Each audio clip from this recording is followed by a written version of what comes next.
Coucou les amis, me revoici, me revoilà, toujours en ce jeudi, donc 9 mars 2023.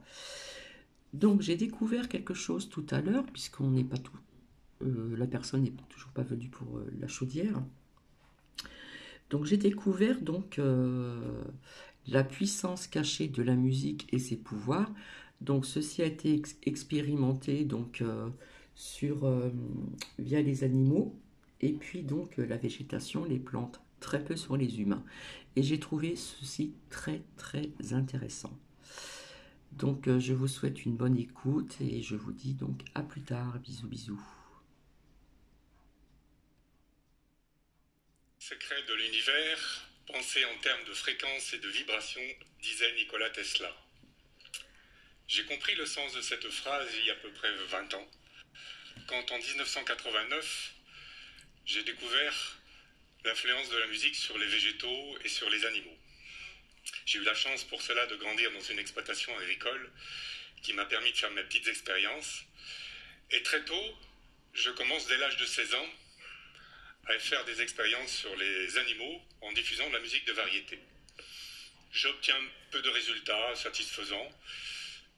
Plus tard, j'entreprends d'autres résultats qui me donneront finalement beaucoup de satisfaction, puisque j'utilise la musique de Beethoven et de Mozart à raison de 2 heures par jour sur des groupes de 12. Et très vite, j'obtiens des résultats étonnants. Les animaux sont plus zen, plus joueurs, ils cherchent beaucoup plus facilement le contact de l'homme.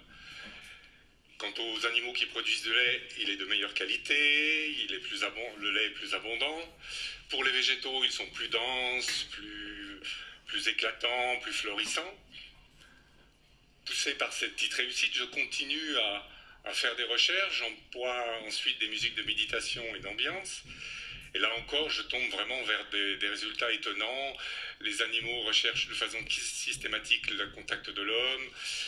Ils sont vraiment beaucoup plus doux dans leur comportement. En général, ils sont un poil beaucoup plus brillant. Enfin, il y a vraiment quelque chose qui change dans les musiques de méditation et d'ambiance. Simplement, il y a un moment donné, je me pose des questions. Je dis pourquoi cette musique fonctionne. Parce que je m'aperçois avec certaines musiques, ils sont agressifs, agités, voire avoir des comportements presque dangereux avec l'homme. Et là, je m'interroge vraiment beaucoup pourquoi cette musique, pourquoi d'autres. Et là, par le plus grand des hasards, en 1999, j'écoute une fois de plus un morceau de John Lennon et je découvre que le La est accordé à 432. Et là, je me dis, mais comment se fait-il? Nos musiques d'aujourd'hui sont accordées à 440. Et j'essaie de trouver des correspondances et je m'aperçois qu'au fil des siècles, on a modifié beaucoup les fréquences musicales. Et en recherchant toujours, je m'aperçois que finalement en 440, je ne trouve rien qui me donne du résultat, en tous les cas, sur le plan connaissance entre le lien et l'homme en fréquence 440. Par contre, j'en trouve beaucoup en 432. J'en trouve énormément. Et je vais vous parler de la première que j'ai trouvée. Quand on accorde la musique à 432, la Sol est à 384 Hz. Quand on sait que la fréquence de l'oxygène est 384 Hz et qu'en agriculture on aère le sol pour lui donner de l'oxygène, pour qu'il respire, pour que ça pousse mieux, et qui s'appelle aussi le sol, c'est quand même pas banal.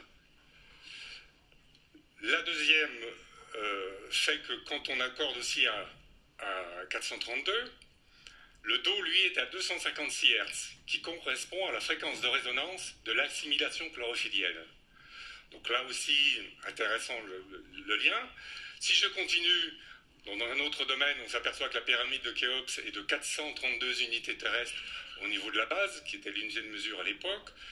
Si on continue, on s'aperçoit que, par exemple, la pyramide de Teotihuacan est, elle, de 864 UTS, qui était aussi l'unité de mesure à l'époque, qui est donc la moitié de 432.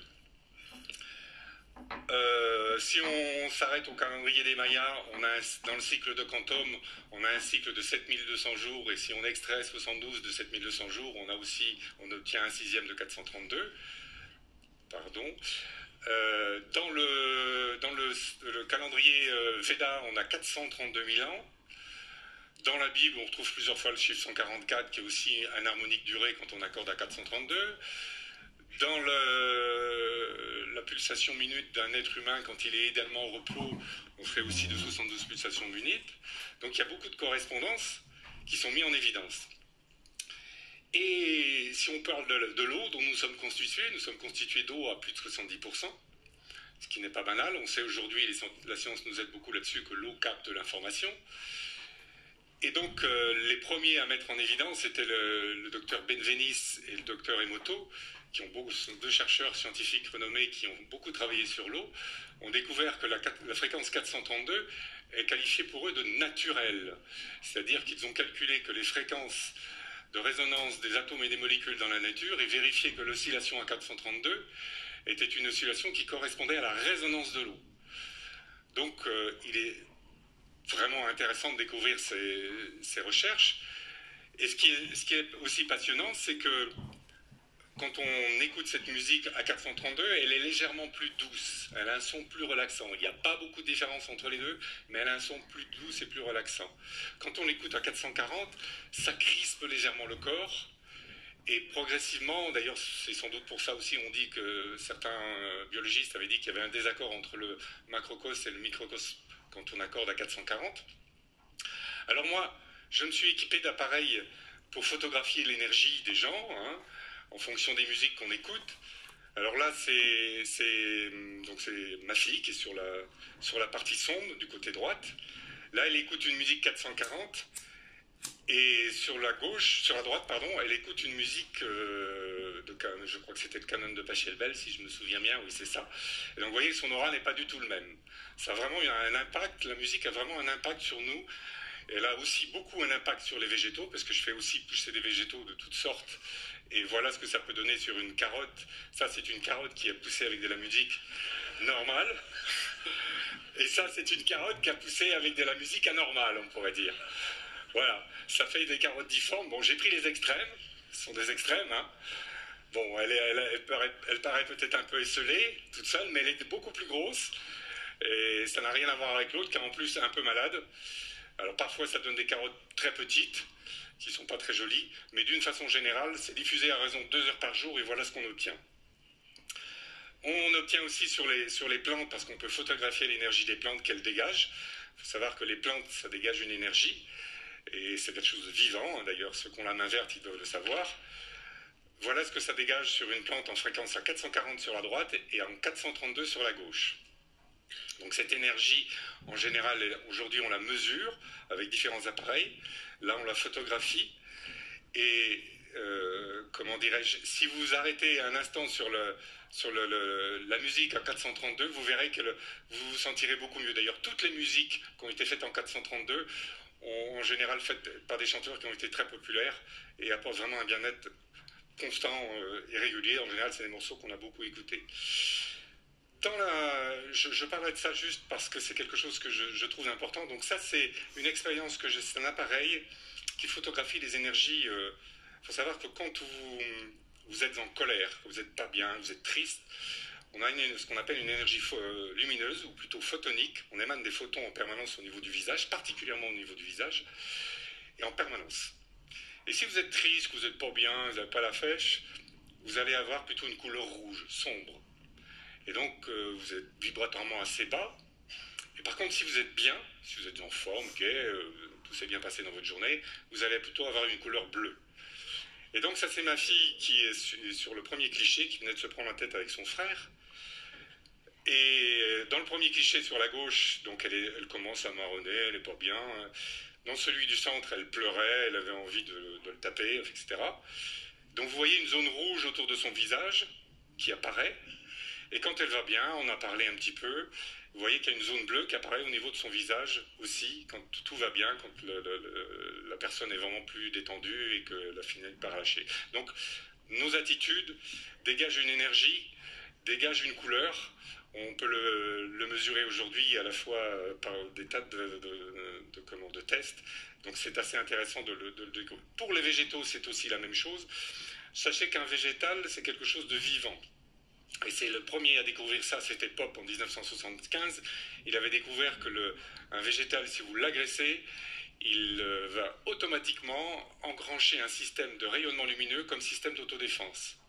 Donc là, j'ai pris un cliché avant de l'agression du végétal sur la gauche, et vous avez ensuite un cliché sur la droite, où il y a une brillance au-dessus du végétal. Vous voyez, sur la gauche, c'est pas tellement brillant, c'est blanc plutôt, hein, c'est vert, pardon.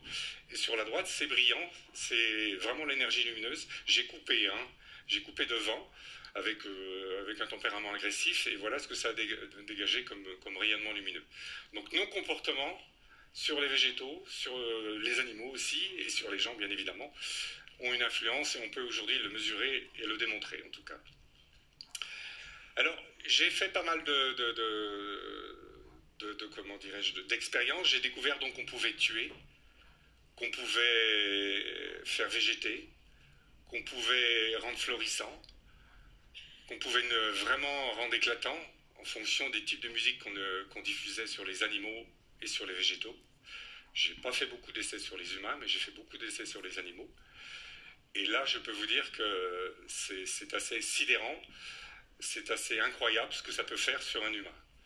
Parce que j'ai fait récemment sur un humain il n'y a pas très longtemps, après l'avoir fait sur un végétaux, mais j'en ai pas fait beaucoup. Hein. Mais le si peu qu'on fait, je peux vous dire que c'est assez impressionnant. Donc, soyez vigilants à la musique que vous écoutez. Ce que je peux dire, c'est que vous savez qu'on a 7 centres énergétiques qui sont reliés à 7 notes, do, ré, mi, fa, sol, la, si, et ces 7 notes correspondent à un organe. Chaque organe a aussi sa propre fréquence, et une fréquence donnée. Mais ce qu'on sait un peu moins, c'est que chaque acide aminé a aussi sa propre fréquence, et va se fixer sur le ribosome en permanence, toujours à la même fréquence d'accrochage. Alors vous avez un morceau qui a été étudié par Edith Enopti, qui est un morceau qui s'appelle le canon de Pachelbel. Alors ce morceau-là, je vais vous dire une chose, écoutez-le tous les jours. Pourquoi ? Parce que ce morceau-là, il a la particularité, il faut savoir que sur notre chaîne polypeptidique, on a à peu près 300 acides aminés. On en a besoin de 8 primordialement, dont on ne peut pas se passer. Si on ne les a pas, il faut manger équilibré, sinon on va avoir des problèmes. Ces 8-là, c'est le seul morceau qu'on a trouvé qui vous nourrit vos 8 acides aminés essentiels, en permanence. Il est conçu de 8 tonalités qui correspondent aux 8 acides aminés à l'homme. Et qu'il est conçu aussi de telle manière que si vous le prenez en cours, c'est comme si vous le repreniez depuis le départ. Il a 4 couplets avec des notes semblables. C'est un puissant anti-stress. Si vous n'êtes pas bien le soir, vous rentrez du travail, vous n'êtes pas bien, écoutez-le. Si, par exemple, beaucoup le connaissent, je pense que beaucoup d'entre vous dans la salle l'ont entendu, l'ont écouté, il a aussi la particularité de réguler le métabolisme. Il active le circuit enzymatique. Il stimule la protéine. Ce morceau-là est génial. Il faut vraiment l'écouter.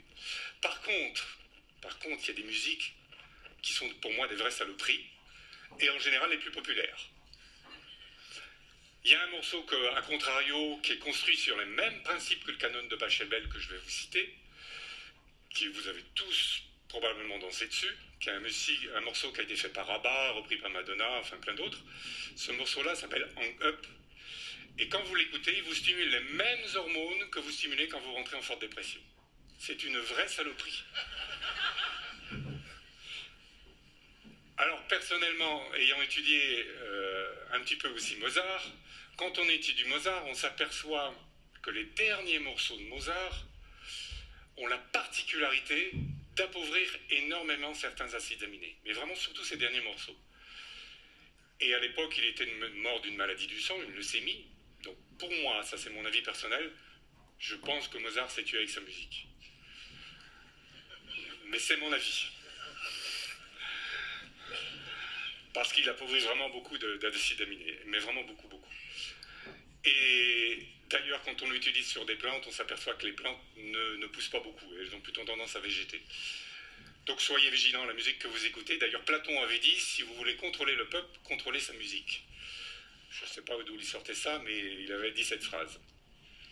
Alors on pourrait imaginer un monde baigné en 432, on serait certainement plus joyeux, on serait certainement plus vivant, on aurait certainement certainement plus d'intuition. Je suis convaincu qu'on aurait plus d'intuition. Et globalement, soyez vigilants donc aux musiques que vous écoutez et au comportement que vous avez, car un bon comportement amène à un taux vibratoire beaucoup plus élevé. Vous, vous émettez beaucoup plus de bonnes ondes et automatiquement vous faites du bien autour de vous. Et puis d'ailleurs, on dit en général de ces personnes, ils rayonnent. Et ça, c'est à la fois la musique que vous entendez, les conditions dans lesquelles vous les écoutez, et c'est aussi dans les conditions dans lesquelles vous êtes. Donc le son peut vous faire vraiment beaucoup de bien, vous épanouir, vous rendre joyeux, vous structurer, vous construire, mais il peut aussi malheureusement faire des choses négatives comme je vous l'ai dit tout à l'heure. Je vous remercie. Donc voici, j'ai trouvé que c'était très très intéressant puisque comme je vous disais, tout est énergie. Voilà, nous dégageons de l'énergie, etc.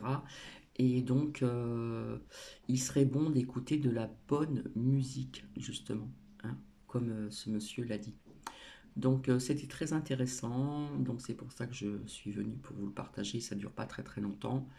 Donc, on parle beaucoup d'énergie, bien sûr.